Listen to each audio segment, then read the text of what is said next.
فروخت کی قیمت کا اعتبار ہوتا ہے، خریدنے کی قیمت کا اعتبار نہیں ہوتا۔ جب آپ منافع لگا کر بیچ رہے ہیں اور اسے منافع کما رہے ہیں تو پھر آپ یہاں بھی منافع دیں۔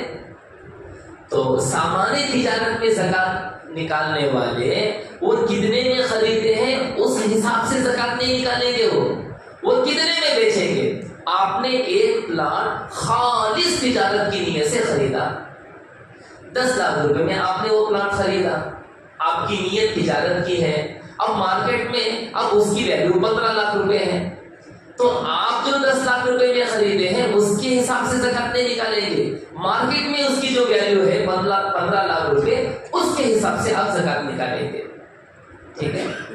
اچھا، اور ایک مسئلہ زیورات سے متعلق ہے۔ دیکھو زیورات کی زکوٰۃ کیسے نکالیں گے؟ زیورات کی ایک قیمت خریدنے کی ہوتی ہے اور ایک قیمت بیچنے کی ہوتی ہے۔ زیورات میں الٹا ہو جاتا ہے۔ اگر آدمی اپنے سامان تجارت کی زکوٰۃ نکال رہا ہے تو مارکیٹ میں اس کا جو ویلیو بیچنے کا ہے اس کے حساب سے زکوٰۃ نکالیں گے، لیکن گولڈ میں الٹا ہو جاتا۔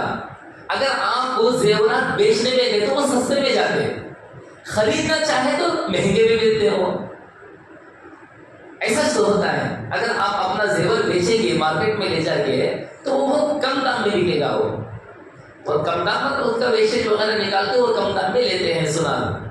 لیکن وہی اتنی ہی تولے کا زیور اگر آپ ان سے خریدیں تو پھر آپ کو مزید پیسے دینے پڑتے ہیں۔ تو لہذا زیورات کی زکوٰۃ میں احتیاطی پہلو یہ ہے کہ خریدنے کی مالیت نکالے۔ آپ کے پاس 1 تولے کا ہار ہے مثال کے طور سے، اب اس کی قیمت مارکیٹ میں 50,000 روپے ہے۔ اگر آپ دے رہے ہیں، اگر وہ سامنے دے رہے ہیں تو 50,000 روپے ہیں، اگر وہی 1 تولے کا ہار اگر آپ خرید رہے ہیں 55,000 روپے کا وہ ملتا ہے تو ایسی صورت میں 55,000 روپے کی زکوٰۃ نکالے۔